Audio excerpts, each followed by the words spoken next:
देश में कोरोना मामलों में एक बार फिर से तेजी देखने को मिल रही है। लगातार चौथे दिन कोरोना के 2000 से अधिक मामले सामने आए। बीते दिन देश में कुल 2527 नए केस दर्ज किए गए, जबकि 33 लोगों की कोरोना से मौत हुई। पिछली बार कोविड केस कम होने के दौरान 27 मार्च को 2528 केस मिले थे। देश में एक्टिव केस यानी इलाज करा रहे मरीजों की संख्या 15,079 है। पिछली बार 15,000 से अधिक एक्टिव केस यानी 15,378 केस 28 मार्च को दर्ज किए गए थे। केसेस में लगातार हो रही बढ़ोतरी से बहुत जल्द चौथी लहर की आशंका जताई जा रही है। सबसे ज्यादा परेशानी दिल्ली की फिर से बढ़ती नजर आ रही है। राजधानी दिल्ली में महज नए मामलों की संख्या ही नहीं बढ़ रहे, बल्कि इस सप्ताह दिल्ली की आर वैल्यू की भी बढ़ोतरी हुई है। दिल्ली में आर वैल्यू के मामले भी बढ़े हैं। आर वैल्यू वह आंकड़ा है जो बताता है कि कोरोना केस रफ्तार में फैल रहा है। दिल्ली में पिछले 24 घंटे में कोरोना के 1094 नए मामले दर्ज किए गए। अब इन बढ़ते मामलों की वजह से लोगों के मन में सवाल उठ रहा है कि दिल्ली में कोरोना की एक और लहर शुरू हो गई है क्या? इसका जवाब आईआईटी मद्रास की स्टडी में है।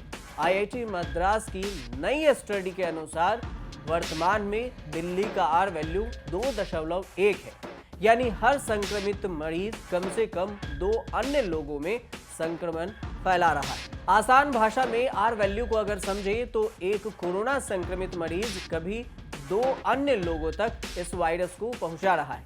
देश के आर वैल्यू 1.3 चल रहा है। ऐसे में राजधानी की स्थिति ज्यादा चिंताजनक बनी हुई है। यदि आर वैल्यू 1 से नीचे दर्ज होती है तो इसे महामारी का अंत मान लिया जाता है, लेकिन अब बढ़ रही है आर वैल्यू का मतलब है कि क्या कोरोना की नई लहर आ जाएगी? ये सवाल जब आईआईटी मद्रास के गणित विभाग के सहायक प्रोफेसर यानी assistant professor doctor Jayant Jha से पूछा गया तो उन्होंने कहा, अभी इसे लहर कहना जल्दबाजी हो सकता है। अभी सिर्फ इतना कहा जा सकता है कि एक संक्रमित व्यक्ति 2 अन्य को भी संक्रमित कर रहा है। अभी हमें दिल्ली के लोगों के इम्यूनिटी स्टेटस के बारे में भी नहीं पता है।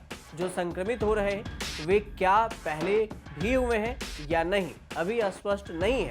फिलहाल आर वैल्यू के आधार पर यह नहीं कहा जा सकता कि दिल्ली में चौथी लहर की शुरुआत हो गई। राजधानी दिल्ली के साथ ही देश के प्रमुख राज्यों में भी कोरोना केसेस में बढ़ोतरी देखी जा रही है। दिल्ली में पॉजिटिविटी रेट अभी 4.82% है।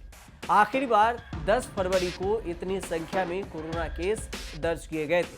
दिल्ली में बढ़ते मामलों का असर इस सटे हरियाणा में भी देखने को मिल रहा है। देश में दूसरे सबसे ज्यादा कोरोना केस हरियाणा में मिल रहे हैं।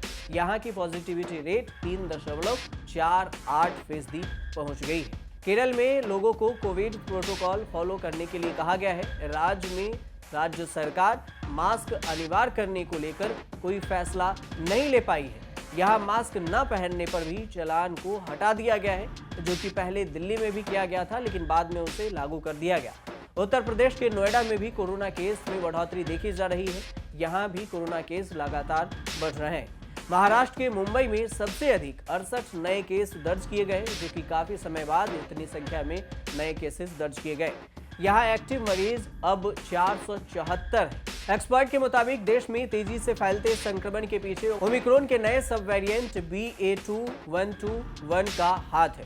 जहां स्वास्थ्य मंत्रालय ने अब तक BA.2.121 के डिटेक्ट होने की पुष्टि नहीं की है, वहीं धीरे धीरे वैज्ञानिक इस सब वेरिएंट को लेकर चिंता जाहिर कर रहे हैं। तो हम ये समझते हैं कि आखिर BA.2.121 आखिर है क्या? सरल भाषा में कोरोना ओमिक्रॉन के सब वेरिएंट BA.2 और BA.2 का सब वेरिएंट BA.2.121 है, यानी ये ओमिक्रॉन के फैमिली का ही सदस्य है। BA.2.121 हमारे लिए कितना खतरनाक है, इसे भी समझना जरूरी है। वैज्ञानिकों ने बताया कि नया सब वेरिएंट काफी ज्यादा संक्रामक है और कोरोना से रिकवर हो चुके मरीजों पर भी दोबारा अटैक करने में सक्षम है। ऐसे में कोरोना से सतर्क रहने की अभी भी आपको जरूरत है और इसलिए आप कोरोना से सावधान रहें, खुद के साथ साथ दूसरों को भी सुरक्षित रखें। आप देखते रहिए न्यूज़ तक।